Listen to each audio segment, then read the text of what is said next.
Okay. Yeah. So we'll go, right? So Okay. Seamus, we'll start with you. So you just tell us a little bit about your family, where your family came from and all that kind of thing. My father came from Dunkit, and my mother came from Alphonsus Road, like, and I was born in Kilkenny, kind of. I'm from Dunkit originally. Like, I came to live in Waterford then when my mother died. My aunt kind of minded me, which is my mother's sister, and she minded me for 4 years. Then my father brought me over to his sister, and I ended up there over a place called Sallyperk, which is gone now. You know. And what was their names? What was their family names? Mother's name was Maudie Fannin, actually from Alphonsus Road. And my aunt Bridget Welsh, she be a Bridget O'Connell as well, like, you know. She lived in Sallyperk. She's married to a train driver. It was a small house on the road over in Sallyperk. The roof was actually down on the road of the house. You know. All right, I remember. You know that's around the corner. All gone now, like, you know. Absolutely. Nothing. And you better tell us your father's name. Oh, Daniel O'Connor. And that's no joke. That's no joke. No, that's a great name. yeah. And George, tell us about your family then. My family, my mother was a sage, lived in the railway square. And my father was an O'Mahony, and they had the pub up in Upper Yellow Road. A famous pub. A famous pub, yeah. It's known all over the world. The Well. The Well Bar. The Well Bar. And when I was 3, I was born in Dublin. We came from Dublin to Kilsheelan, and my father was serving his time to be an accountant. And when he got married, he started doing insurance in Dublin. And they came back to Kilsheelan, and he was working in Kilsheelan for a while. And they came from Kilsheelan then back to Waterford. And when we came to Waterford, we went to that little avenue off Barrack Street. Off of Cattages Avenue. St. Catherine's Avenue. We lived in St. Catherine's Avenue for a little while. And we went from there then to Portlaw.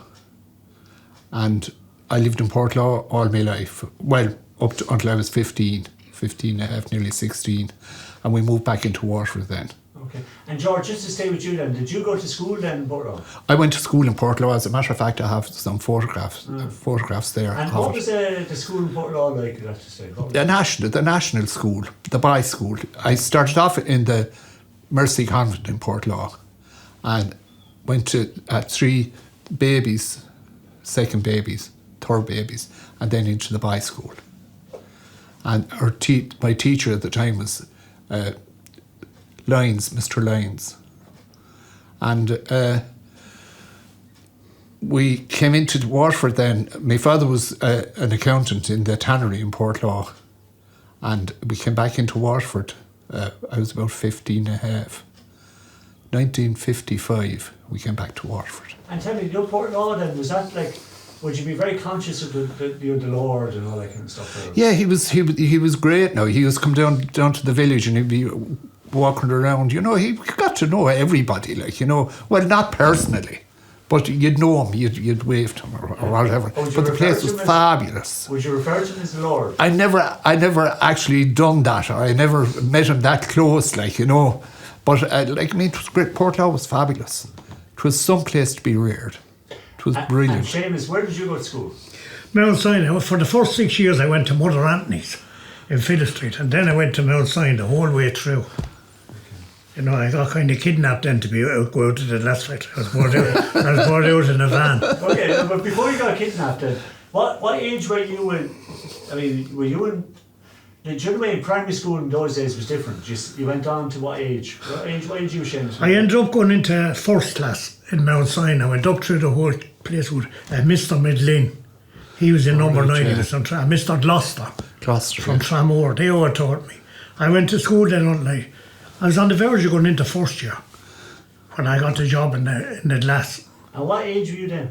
I was about 15 and a half. Okay. I got an interview. The same day I got a job in Waterford Glass, I got a job as an engine driver. I had 2 interviews on the same day because my father knew Tom Healy, who was the personnel officer in the glass, and my father worked on the railway on the engines. So I got a job as an engine driver, and he was going mad. I took the glass. He said, that place will be closed down, he said, for a few years, you know. It was a good few years. Did he eat his words? Oh, he did in the end of the day. But you see, when I went out, when I had an interview at 3 o'clock in the glass, with Mr. Healy and 2 other chaps out the office, I don't know who they were. But anyway, he said, that's grand, you can start now. Yeah. So I started on the 4 o'clock shift. And my father didn't know where I was. Like, they kept me sweeping up until 12:30 in the night. And everyone was looking for me. And at that time, the lights used to go out at 11:30. So I had to walk from the glass factory to Sally Park. And where was the glass factory last day? Johnstown, yeah. Oh, it was great. Okay. Now we'll come down one sec. Just go back to you then, George. Where you were in school in Portlaw. That's right, yeah. And then you went from there. I went to the Tech in Portlaw as well, and I was the first pupil to go into the Tech in Portlaw. And Jim Timmins was the school teacher at the time, a fabulous man. God be good to him now, he's dead. But he was brilliant, great. I had more respect for him than I had for any of my teachers. He was great altogether. Well, what did you like about him? His whole personality, he treated you as a person, not as a pupil or a, you know, which was great now. He was fabulous. And up to the day he died, I had that respect for him, you know, which was great. And then you went to the glass factory. I mean, what age were you when you went to glass? Just 16. Okay. And come here, before you went to the glass factory, what was your idea of what the place was like? I mean, did you have something in your head, George? I had no... I tell you now, I had... My Uncle Harry Sage was a barber over on Georgia Street. And he wanted me to be a hairdresser. My Uncle George Sage as well was a carpenter in Johnny Hearn's in opposite the park. Johnny Hearn's. He wanted me to go in to be a carpenter. So I had a choice. And my father said to me one day, he said, George, he said, there's an apprenticeship starting in the glass factory. I'm going to put your name down for it. Do I said to him. The next thing I got the interview for the glass factory. And I went in, I was one of the first apprentices to go into the glass factory. And you didn't as a blower. Really? I hadn't a clue. And for the first 6 months I was in there, I hated it. Absolutely hated the place. I couldn't get used to it because you must remember now, I came in from Portlaw, knew nobody in Waterford. Well, I had cousins, and only for those 2 cousins, there were 2 girls. They took me under their wing and they looked after me. They worked in the factory? No, they didn't. No, they didn't work at all. They were like school children, school kids when I came in, but they were 15, around that age, like, you know. May Cummins and Marjorie Deegan. They were the 2 girls that looked after me. And only for them I'd have been lost. But you were only kids, weren't you? Really? That's all, really. That's all, yeah. It was unbelievable. And you're in there with big working men and all that kind of stuff. Oh my God, it was just unbelievable. You went up the stairs, I mean, you get up top of the stairs, George, I tell you, there were fellas there and they were swinging glass over their head, red hot. It was jet black. I wanted to turn around and come home again, you know. I stuck to the ground with the fright. Yeah. But as George said, I didn't like it. I was saying to my aunt, I won't have any lunch now next week. I'm not going in there anymore. Because you go home and be honest, you know, you take off your jeans. And my jeans, it stand on its own on the ground for about 10 seconds. After the sweat. To be white with salt. Oh, the rim of the jeans the whole way down. Ask Eileen now, when Eileen wouldn't believe me. Yeah. And when I got married, I was working on a Gentilly at the time. It was a certain process for blowing. And we used to make 1,200 and 1,300 glasses a night. And when you go home, when you go home after the work from 4 to 12, take off, get ready, go to bed, and when you wake up the following morning, your jeans will be as hard as a rock. Unbelievable. Well, was that kind of chemical or something? It was a salt. The salt went to dry to turn white. Like, oh, down your jeans is turn white. And I tell you then, you get some dose of wear after it. You know, you'd have to went it all dry, the salt, you know, it was terrible. And I believe in Johnstown too, the heat was incredible. It was unbelievable. Can I tell you a little story? My first year in there, my uncle, my father's sister was married to a Dermot Gall. No, he's deceased as well, and she is as well. But he got me involved in the boat club. And it was great, I loved it. And I used to go over to the boat club. We were living in Lumber Street at the time, so it was right across the road. And I remember one Sunday going down the river in a punt, rowing with a couple of lads. And we went down anyway. Sure, when we got down to the island, we turned around and I took off my shirt and rowed back up. And when I got back up, I was roasted.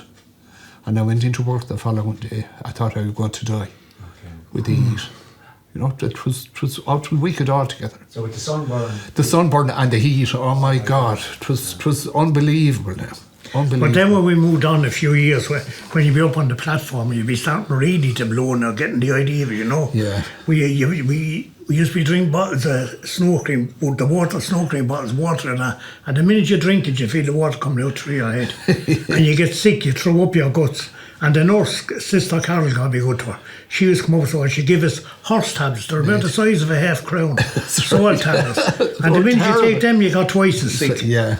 You know, to get the salt back into your stomach. To go down and you'd be, oh, it was in some state. She used to bring them around every day and you had to take one. You know, she'd come around the blowing room and she'd hand them out, like, you know, you take them. And come here, what was the process of getting you into learning about blowing? Well, what happened with me was, I suppose maybe on account of me being an apprentice, we used to have to go in of a Sunday morning for training. Yeah. And Mikey, what's his name? Don't worry about it, George. But he was trained me to bit gather and to blow balls and all that sort of stuff, like, no. So I got used to handling the glass then. So you'd be a helper then in a shop, and you'd be bit gathering for the fella that's making the stems on the wine glasses. Okay. Or could be a ball blower, like Chuck would be able to tell you. Yeah. You'd be a ball blower, and you'd the blower to have the balls, and he'd be gathering the glass on the balls, and he'd be making the glasses. You know, and there was 4 working in the wine shops: a big gatherer, ball blower, a blower, and a stemmer, and then there'd be a helper as well on the chair. That's right. That's right, yeah. Just like, I mean, you know, you'd be talking now about a stemmer now be making 5 and 6, maybe 400 or 500 glasses a day. A day. Yeah, you'd be on piecework then. Piecework, yeah. And then I graduated to be a blower. And the wine glass, not the wine glasses, the ordinary drinking glasses, you know, the soda glasses, half pints and pint glasses, and the Pilsners, the long ones. And you'd be making 500 and 600 a day on a shift for 7 and 6pence 100, or 7 and 3pence for 100. Yeah, I don't think people understood that, the fact that you're under extreme pressure to make your wage, weren't you? Oh, wicked. Oh yeah, you couldn't even go to the toilet. You'd be holding on for a break because you'd lose. You wouldn't stop. You might lose 5 or 6 glasses, you know, Yeah, and if that happened every day of the week. But Chuck, I've been on nearly 100 glasses an hour, and you'd be running in and out the whole time. You know. It was huge pressure, wasn't it? Oh, they were. Do you know why I served my time Unbelievable. under? You won't believe it now. In the Feathers, Tony Weldon. Good. Yeah, the Binners was his nickname. Yeah. Binner Weldon, he was great. One day he said to me, when you're going home now, he said, there's a half crown, he said.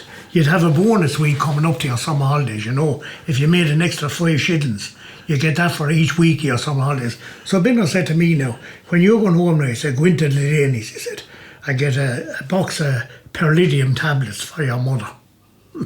You know, I didn't know what they were, sure. I went in and I said, Mr. Lady, and my mammy said to get me Perlidium tablets, you know. Sure, I read the box, he gave them to me, 2 and 6pence were over the shelf. And I read them, they were for pregnant women if they got tired. You know, so I went in and I gave them to Binners the next morning about 7:45. Now he said, take one of them. And he took 2 and I took 1. And we just made about 500 glasses a day. So when your man came around for the count, he asked us. We had 650 made. I didn't even know I was out to blowing the balls for dinner. Now he said we'd have some summer holidays. It was like a little drug. It was unbelievable. Anyway, it stuck in my mind. That's about 45 years ago. And I didn't even know that Tony Weldon was a blower. No, he was some man to work. Yeah, he was good, he was good. And I got to know Tony then later on. When he left the glass factory, he went away. I don't know where he went to England. He went off to England, yeah. And then when he came back, he got involved in bear work with Bruno, yeah. He used to be the manager down the tower. And then he went into the regional for a while. And he was the manager in the regional. And sure, I used to do a bit of part-time bear work down the regional, and Tony be down there at that time. Unbelievable. So I won't go into that now. I leave that alone. But let's go back to the master blowers at that time. What are master blowers around that time when you were very young? Donald Cale. Yeah, Boyer. Paddy White. Boyer. Yeah, Boyer was his name, his nickname as well. Who else? Nicky Brennan. Mossy McAvoy. Yeah. Jerry O'Sullivan. Now these are all the fellas I can remember. And what about your man, Kretzen? Joe Kretzen, yeah. Well, now he was a German, he was a Czechoslovakian. Yeah. Now, would he be working on special stuff or how did that? Yes, he was. He was a jug maker. Yeah, he was working. He was blowing heavies. Salad boards. But he was working on a crystal. Like, I mean, I was working on the soda at the time. And the sodas were the ordinary drinking glasses. beer work. That you get in pubs. Exactly. Yeah. Now, Colm O'Connell is still alive. And Colm O'Connell came along to me one day and he said, George, he said, he was a Cork man. George, he said, yourself and Paddy Power, he said, and Peggy Dial, he said, you're after building the place out on the Cork Road with the work, he said, you're after doing on soda. Now, whether it was a figure of speech or whether it was a statement, whether it was a fact or not, I don't know.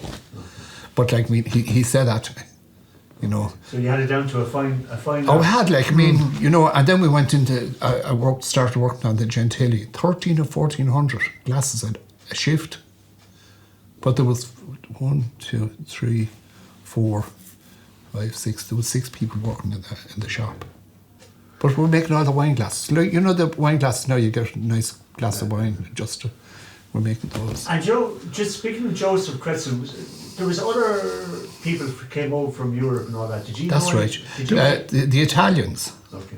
Yeah. The Italians and Czech Germans or whatever, like, you know. Pusty Hoffman. Pusty. Well, I was working with him for a while now. And his son. And his son got killed here. He went into with a motorbike. He was married to a girl by one of the O'Briens from Polebury. I forget her first name. Yeah. But he was good. But Busty was a funny fella. You'd be holding the mould for him when you'd be serving your time. He'd have to close it like that and he'd lift his leg up like that. He'd open it up. And one day I was talking to another fella like that. I didn't see him doing this. And he just, that's all he done. And a big spit down on me forehead, down there. Next time you open the mould, he said. But they were rough out. They were tough now. Now, I was going to ask you that there was a kind of a pecking order, wasn't there? There was. Oh, yeah. There was, yeah. If you weren't serving your time and you were only a young fella walking around, you were kind of nobody, you know. I done about 8 years on 4 to 12, 8 to 4. Oh, Jesus, I hate it. That was worse. In the summertime, you know. But then I got put on crystal and it was all day work. I didn't know myself. But up with all these fellas, there were some water fellas and they were worse than the foreigners too. Yeah. They'd be throwing irons at you. We had a few of them in the factory now and undesirables. Yeah. You kind of like bullying kind of stuff? Bullying, yeah, undesirables. They told, look at me, I went along, I was with one fella one time and I won't mention his name, we just said Mr. X. And I went down to town one Saturday and he had a nickname. We'll tell you afterward. I can't tell you. Oh, look, I can't. He's still alive. He could Don't mention names. No, but this fella... We all know who you're talking about. This fella, I went down to town and I called him by his nickname one day. And I went into work on Monday morning and he come here, you, and he called me up by the throat. Now he said, I'm Mister. Well, I'm down to town, he said. And he just caught me and he gave me a dig and he put me into 2 lockers. And they were locked and I ended up inside them with a dig again. Yeah. I said, yes, but you learned that. That's the way you learned. And the bosses kind of accepted that as well. Like, they did, yeah. Don't be too hard on him. Don't do that, you know. But I mean, between the pressure of trying to get the work done and all that thing about you need to know your place and all that, I mean, it's kind of like it didn't sound like necessarily the best environment. Yeah. No. How did you get in on it then? Was it the money then? Or what? No. Like, I mean, you see, I was deprived of friends at the time. Like, I mean, I knew the 2 girls, my cousins, and no matter where we went, the 3 of us always went together. Sure, they were trying to get girlfriends for me and do everything, the usual, whatever. But I got in on it then, and I started to enjoy it. So you made friends then? I made friends, not an awful lot, no. I was always a big poet myself, kind of reserved in me way. I remember then when I got put out on me when they came one day, said, now next day you'll be really serving your time now from now on. You're going to be on your own, and you had your own shop. I went from a ball blower to a blower, but then I went at that time. When you be starting to serve your time, you start off with 40. When you get 40%, you be blowing. You might make the same. I might make the same number of lasts as George, and he might have £20 a week. But I'd only get 50% of that. What I'd make serving time. The next year I get 60, 70, 80, 90. All it went up 100. But then you see, if you had a young fella and he was learning and he was a bit slow, this kind of a little bullying thing, as you say, to be able to rubbing off on you thing, you could see where they'd be saying, they'd be so used to it so long, they were flying, they'd pass you out nearly, that kind of way. But they'd have to wait for you when you get the balls. And there's times you would get in that sort of fella, hey, what are you doing, boy? You'll be better. For God's sake, like, come on. We have to have a family at home, I have to feed them. You'll be better off at home, yeah. So there was pressure there. I know, but it turned out some laugh when everyone got to know everyone. It was great. It was because people do talk about the camaraderie out there. Oh, they did, yeah. I mean, we start work at 8 o'clock in the morning. Now, all the shift work was done away with when we went to Kilbarry. All the shift work was done. It was fabulous. It was great. But you go into work. Chuck will tell you now, we used to go into work early. I'd be in work and all at 7:30. Finish my breakfast, go down and get everything ready to start work at 8 o'clock. Sit down and have a cup of tea and a smoke. I mean, the cigarettes kept us going as well, But you'd work away then, and all the black air would be going on. You'd have a great time. And I was in a happy position that I had a son working in the blowing room and had a son in the fitter's shop, serving his time to be a fitter. And when they used to go off in the night time, and they'd be going off with the lads, and some of the lads would be working with me, and I'd say, well, lads, what were you doing last night? Would you go any place? And they'd tell me the whole lot, And I'd come home then, and we'd be sitting down having a dinner, and I'd say to Eileen, come here to tell you, Eileen, I said, I was in work today and a little bird came along and landed on my shoulder, and you should hear the stories he told me. And I'd start telling them, and the boys, their face would be turned and scared. And this was fabulous. It was great now. I used to work with a fella, Cyril Power now. He was very fond of the drinking. It nearly killed him in the end, but he was very funny. He used to go all over the foreman and he'd be blowing at last. And he was saying, any chance of going off, he said, I had to go to a funeral this morning. He'd want to go out to get a bottle. And George would say to him, he certainly said, who's dead?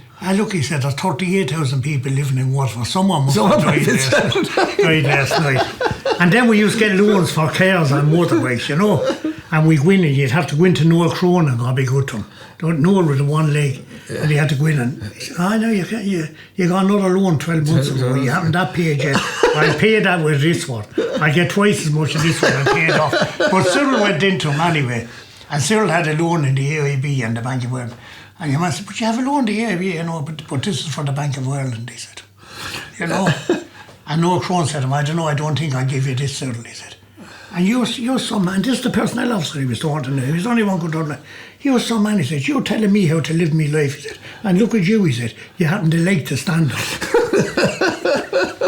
And Crone only had one. Now, Crone told me after Cyril died, Crone had told me that himself. Yeah. He said to him, I was something else.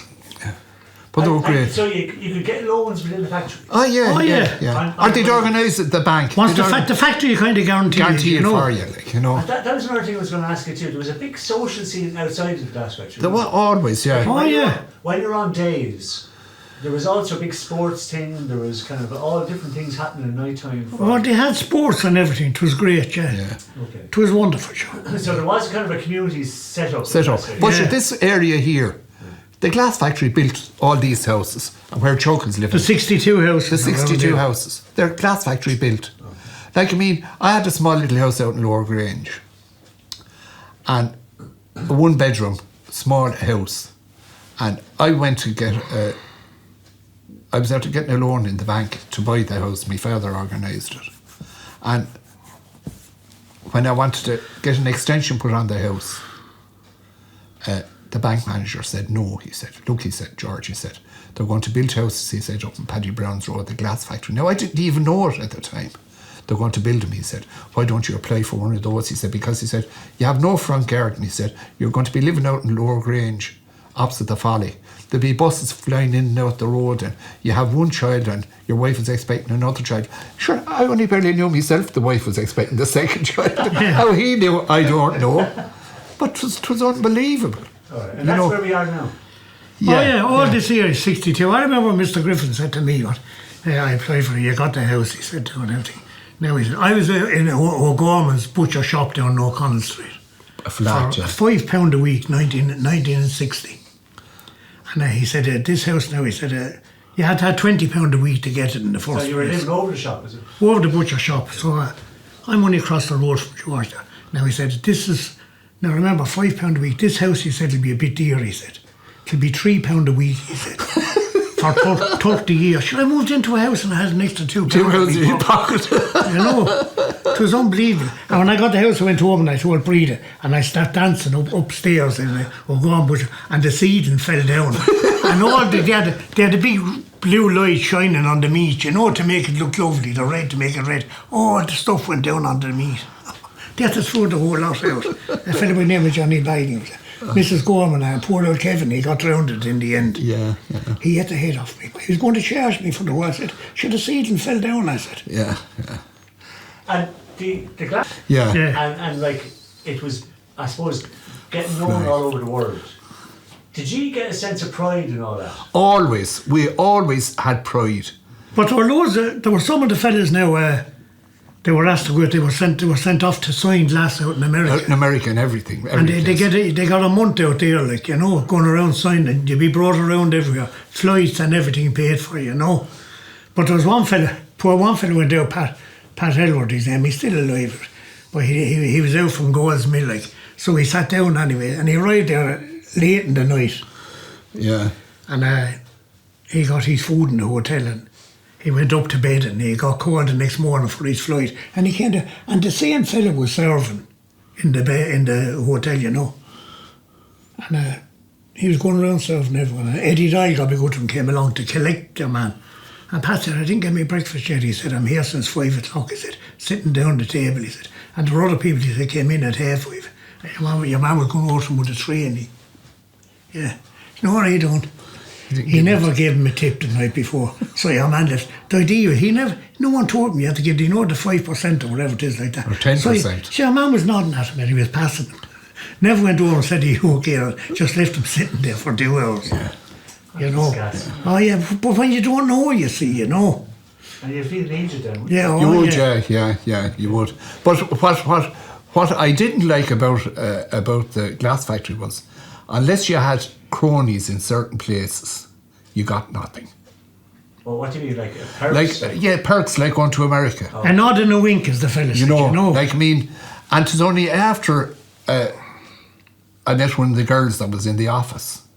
And she said to me, why didn't you go to America? She said, sure, you would have been perfect. You know, you're not frightened to talk, or you're kind of you push yourself forward or whatever. And I said, sure, nobody asked me.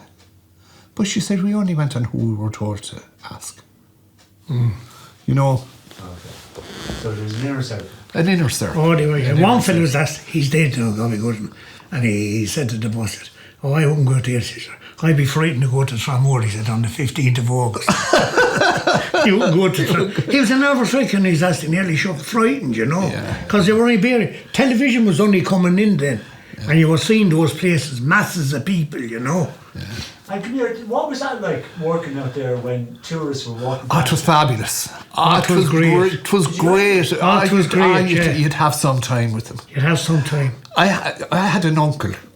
God be good to him, he's dead as well now. I shouldn't be, but he used to send me home shorts from America. Now, you know the Hawaiian shorts and all this. And I used to wear them all in the glass factory. Oh, God, I'm not joking you. But when we're in Johnstown, and I was working right at the top of the stairs where the visitors would be coming in, like, you know, and they were all coming in anyway, and they'd all see the shorts. And they'd be, sure, what, are you American? Are you? Yeah, would you like me shorts?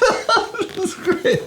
But it was great crack, wasn't it? It was always. It was brilliant. It was absolutely. And when English people come in, then the whole place would be singing Sean South to Gary. Oh, Jesus. Yeah. And they'd all start clapping at the end. But even in Johnstown, they built an extension onto the factory, and it was facing the houses. The back gardens in South Parade. Yeah. And over Christmas time, now this time of the year, we'd be all working away, we'd be all singing hymns. Now we used to be on shift work, and we'd be singing hymns and everything, like, you know. And all the people they'd be all looking out the window, listening to us singing the hymns, the Christmas hymns and everything. It was great. Yeah. It was great. You were on shift work at that stage, weren't you? Shift work, yeah. So you'd be singing all that. Oh, we'd be all singing away, like, or There's a Hole in the Bucket, or Henry Maloney. Henry was fabulous. He was great. Henry started one side of the platform singing, and the other side would answer him, like, you know, and to be back and forward. Like, it was great, brilliant altogether. It was lovely.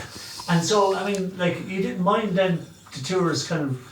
We loved it. They wouldn't stop your productivity, though. No, she'd be still going, but past the time you'd be saying, hey, look, she's nice over there. You know, you'd be doing that. You'd be doing that and everything, talking, you know. And some will come over and they start talking to you. You know, you talk to them, you know. Yeah.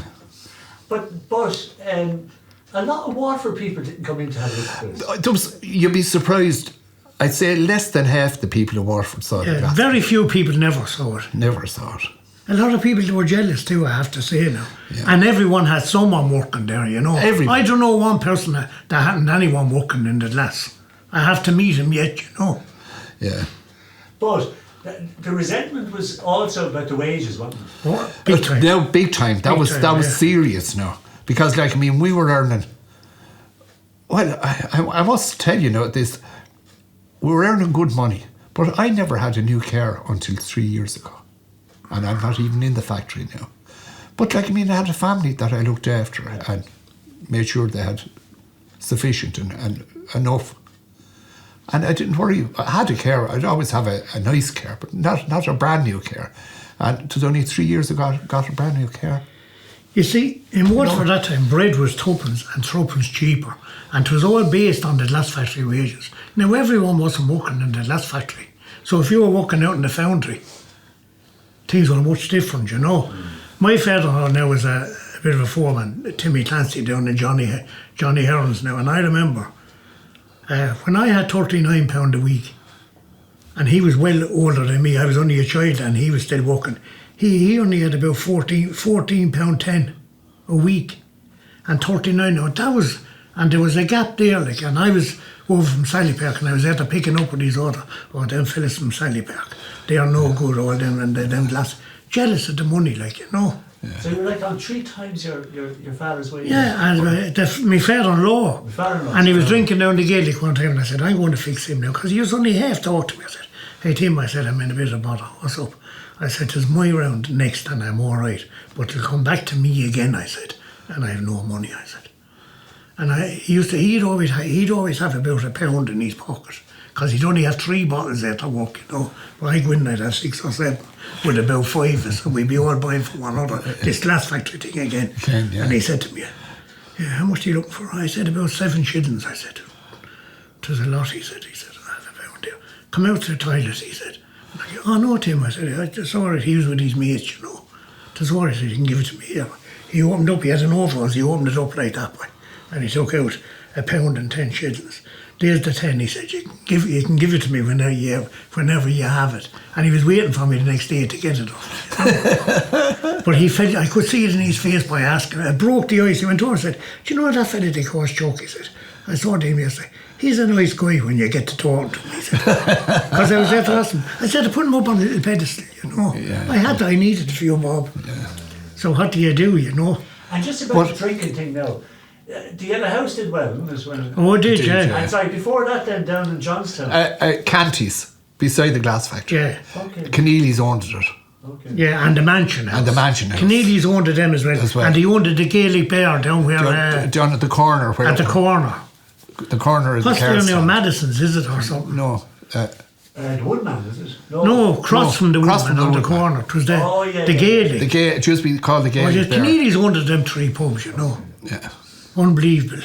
But talking about wages, my father worked in the tannery in Portlaw, and he was an accountant, and he had one of the top positions in the tannery. And he died in 1969. And it was only after he died I found out that I was earning twice as much as him. God. And he was a qualified accountant. I couldn't believe it. Yeah.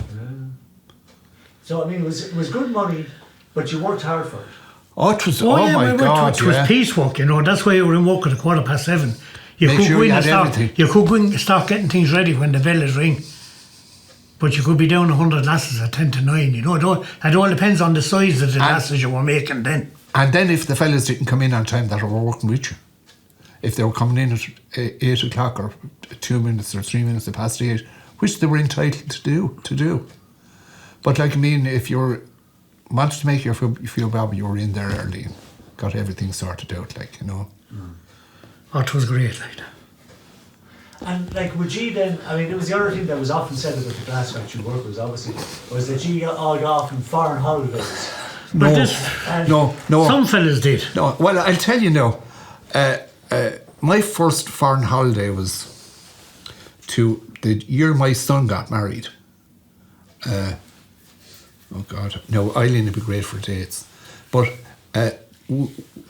we got a grant. We had Eileen's mother living with us, and she was semi-invalid. But we got a grant to do up the downstairs bathroom. We built on an extension, but we put in a bathroom, and we got a grant to do that on account of having her with us. And the money we got from the grant, rather than spend it on the wedding, we went and we booked a continental holiday. And that was our first continental holiday. And since then we've been travelling every year. Yeah. But I mean, the jealousy, I suppose, from people in Waterford was probably because they were in such bad situations. Well, this was it. Yeah. You could understand it. If you weren't working there, you'd understand it, you know. It was a natural reaction. And then, on that subject then, the union was very strong. Oh, they were, yeah. In the sense that to be able to get that level of wages... Well, the factory, they were making some money. They couldn't afford to strike, you know. Yeah. Just give it to them, like, you know, that kind of way. I went down there, I was in an accident and a furnace blew up. You know, so I got a job down on my head and I was in Dublin. I was out of work for a year, but after a few months when I came home out of hospital, I went down to them. They were giving me my wages every week, you know. So I went down, when you claim off the labour then, the social welfare, you're supposed to hand in your wages to your boss, you know. So I went down to the factory. They said to me, we don't want to know about that. So I had my wages, which was £39 a week, and I had £20 off the labour. I had £59 a week, and I was walking around the town. I was out of work for 12 months. Yeah, he nearly died now. The furnace blew up. And on that subject then, it was a dangerous job, wasn't it? Well, there was a thing, you see, there were gas used to come up and they just cool off the glass. And this kiln. A kiln. And this light came up, and then it went down, but it never lit. but it was showing on all the machinery that was lighting. So when the whole thing filled up then, and when the light Big came up steel at doors. 9 o'clock at night, the doors flew off thing. I got a belt of one of them on the side of the head. So that was that. So. I'll never forget that day. I was at the other end of the factory. Oh, jeez. It was just unbelievable. You could see these big doors. I had some life when I knew I was going to be all right, you know. But I mean, you could be killed. But he's taken away in a stretcher. Out of this world. Out of this world. And was it common for people to get burns? Oh, yes, yeah. But like me, you got so used to it, you'd know how to avoid them. I mean, I have all tiny little burns. But then, you see, when you wanted to get burned, if there were a good band now, when you'd be on 4 to 12 now, you'd say to a fella about 4 o'clock, Jesus Christ, now the nurse will be gone home at 5 o'clock and everything, you know. There's some band down to Olympia tonight. They're right sure about that. He might you say if you said that to me now, and you'd be able to forgetting about that, and I might go along, get a lump of glass and go over, and you'd have your hand here and I go over and I do that. And you say, fuck, excuse me, what are you doing? And your hand would come up in a big blister like that. You couldn't walk. The foreman then would have to bandage up and send you home. And you'd be down to Olympia to get 12 like that, rocking all over the place. You know, that's how you got out of it. That's all the burn. So one of your compatriots would do it?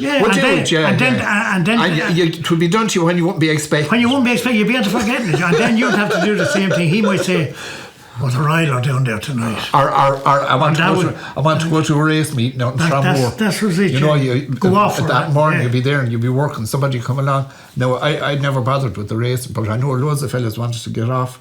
And George, could you do a turn for me? Men, you'll have to excuse me now. I'll have to go. Before you go, George. Before you go, Seamus. Just about the demise of the glass factory. Just say something about that. I mean, the way it all ended up. It was terrible. It was very sad when it came up. I was called in and I was asked did I want to go in, and I was told I couldn't go because I was too young. You had to be 45, you know. So I was going along and I went on to Mr. O'Connell and I said to him, I can't go. I said, I'm only 44. So in fact it was good. So I came along, and when you're 45, about 9 months' time. So I was sent for about a week after, and one of the lads said to me in the office, said I was talking to Mr. O'Connell, he said, happy birthday, you're 45. Then when I was going, I got my redundancy. I said, I'll have to come back in on Monday, I said. Because they were brought down to a pension thing. They had all the pension crowd were down in the office and they were handing out stuff. Yeah, man said, nothing for you, he said, you know. So I went back and I said to Mr. O'Connell, I have to come back to work now on Monday, I said. I'll have to wait till I'm 45 for my pension, they told me, you know. Oh, I forgot, he said. You just don't come down next Tuesday, he said. So I went down anyway that Tuesday. I was up in the office, they brought me in, they gave me tea and thank you for your 30 odd years and everything. And they handed me an envelope going out. I was only 44. I got a 9 months pension in a lump sum to bring me up to 45. So I nearly killed everyone going home in the car. It was unbelievable, it was great, but it was great. But I mean, looking back now, the fact that the glass factory's gone and all that, Chuck, how do you feel about all that? I feel sad about it, but I always done it. I don't know where I'd be living. I'll be honest now, I don't know where I'd be living now. I could be living down in Lismore Park now, because they built them house about 10 years after mine. But I don't know where I'd have been, like, you know. I'm only crying, everyone. Now, lucky enough, I have long enough, as Joe said. I got a young fella in about 16 years before the factory was. So he's flying now down there. He had more money than I had, and he's on a 3-day week down there. They only work a 3-day week down there, you know. Monday, Wednesday and Friday 1 week, and Saturday and Sunday the next week, you know. Well, it was good, and it was going in the new place down below, yeah. But I must say, it was absolutely fabulous to work down there. It was. I'll have to get my coat because I have to collect a grandson from jail as well. Or he'll be from jail. From jail. Where is he? He's in school. Is it in there? Yeah, move over that chair back a little bit, just like. Oh wait, no, I can drive it. Okay, mind your head now, Chuck. Yeah. Now. That's grand. Thanks So very thanks much. very much. Hey, pleasure was all mine. Brilliant. Thanks very much. Catch yourself. Pleasure Thank you was so all mine. much. And thanks very much, you did. Do you like that, do you? All right. Chuck, thanks very Chuck, much. Take care. Cheers. ask Eileen to put on the kettle for a cup of coffee. I will will you? go back to where you were in the factory. You were working. Yeah, I ended up being a spare stemmer.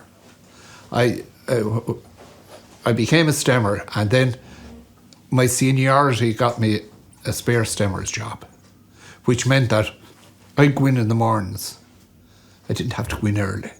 I'd go in the mornings and sit down, and if some of the lads out sick, I'd fill in for them. You know, I'd just sit in and keep the shop going. Or if in fact one of the lads wanted to go to the doctor, or if he wanted to go down to the nurse, or if he wanted to go into the bank, or if he wanted to go and collect the children, or whatever. So you were like a backup? I was a backup for him, and it was fabulous. For the last 6 or 7 years of my working life, that's what I'd done. And I had a supervisor, and I have to mention his name, Tom Power. He's deceased as well. But he was fabulous. He was one of the best you could meet, you know, and we looked after one another, and it was great. And you know the way the blowers, like, were the blowers above the cutters as regards the pecking order? No, the cutters were always top dog. Oh, right. But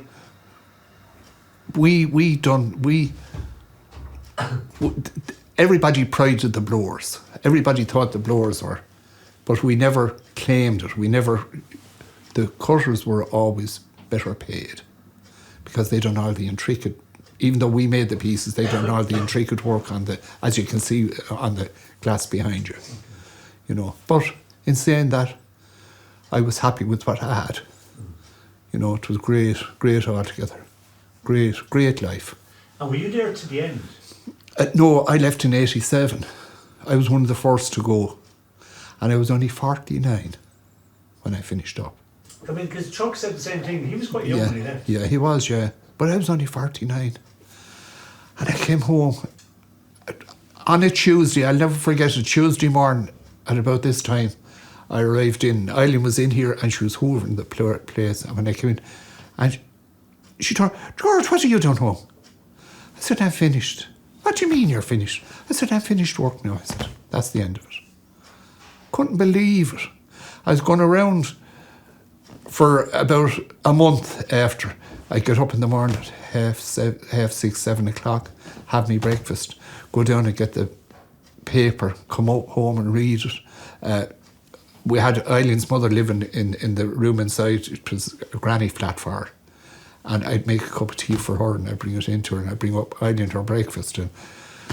And Eileen's mother said to Eileen one day, Eileen, would you tell George? She said, could you tell him not to be bringing me in too much tea? I'm bloated from drinking tea. I didn't know what to do. My sister came along then and she said she was getting her attic converted and she wanted somebody to paint it. She said, will you come up and paint it for me? I said, I will. I said. So I started doing a bit of painting. And then my son came home from England and he was a qualified painter. So he was looking for a helper. So I helped him. And then a chap by the name of Bobby Mann, who worked in the blowing room as well, rang me one day. He said, George, he said, I know you wanted a bar and I know you're a good barman. Would you be interested in doing a bit of bar work over in the golf club? I said, sure, why not? So I used to go over there for a couple of nights in the week. It was great. This is the Waterford Golf Club? Waterford Golf Club, yeah. It was completely different, like, you know. And I loved the bar work. So I'd be over there and do a couple of days or a couple of evenings or a couple of hours, whatever, like, and it was great. Then I decided I was going to buy a bar.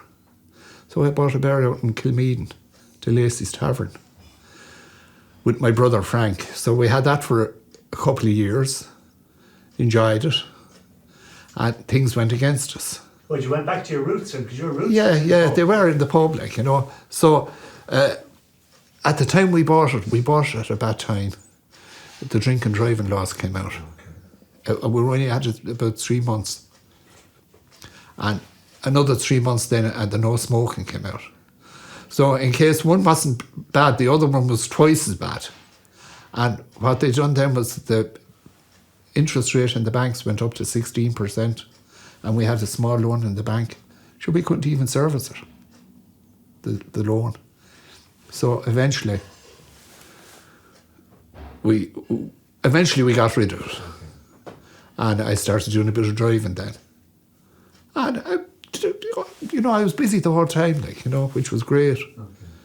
And come here, again, the same question to you as I said to Chuck.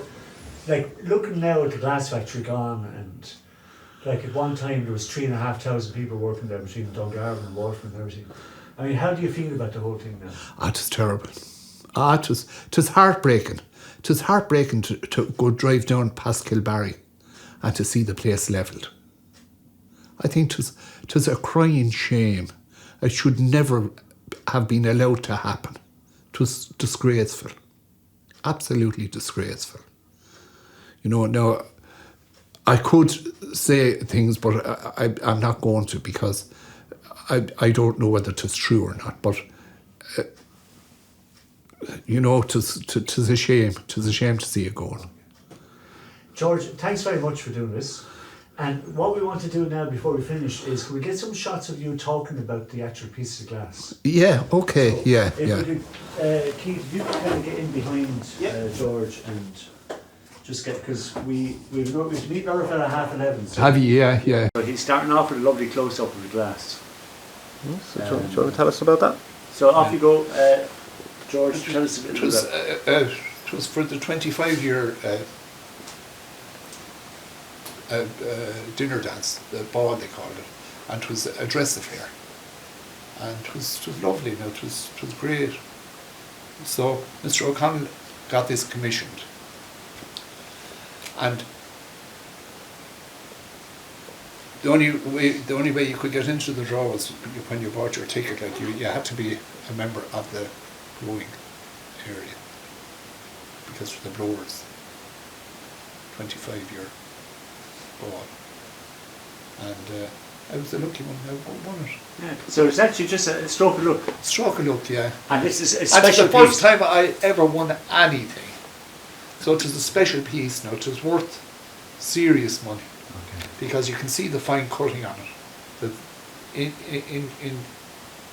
You can see it all around there, And it's a beautiful piece. Absolutely beautiful. And what were the?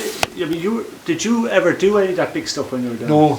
No. I always soda and wine glasses, and that was my lot. Not saying that I couldn't blow tumblers or anything like that. I could, but I specialised in the wine glasses. And it's like, how do they know a blower could do bigger pieces or not big? No. Can I say something off camera now? I mean, Chuck now is rough and strong, so he was a heavy blower. I wouldn't have been as strong or physical as Chuck, so I done the fine work. Okay. And you knew yourself what you were capable of. Okay. And that's what you've done. That's interesting. They looked at people. Yeah, but you know, I don't know how I knew it, but I knew what I wanted to do. And when I started blowing, I was in heaven. It was like, I got married, got this house at about 12 or 13 pounds a week. That brand new house. After selling my house out Lower Grange for 750, I bought the house. No, I got more. Sorry, 1,250. I bought the house for 750, and done it up and spent a lot of money on it. And sure, by the time I sold it after 2 years, 2.5 years, only barely had enough money to move in here. Well, I bought a car. Sorry, a little Morris Minor for €100 or £100 at the time. It was great, fabulous, great altogether. Well, George, thanks very much for doing that. Throw this back up here so it doesn't get damaged.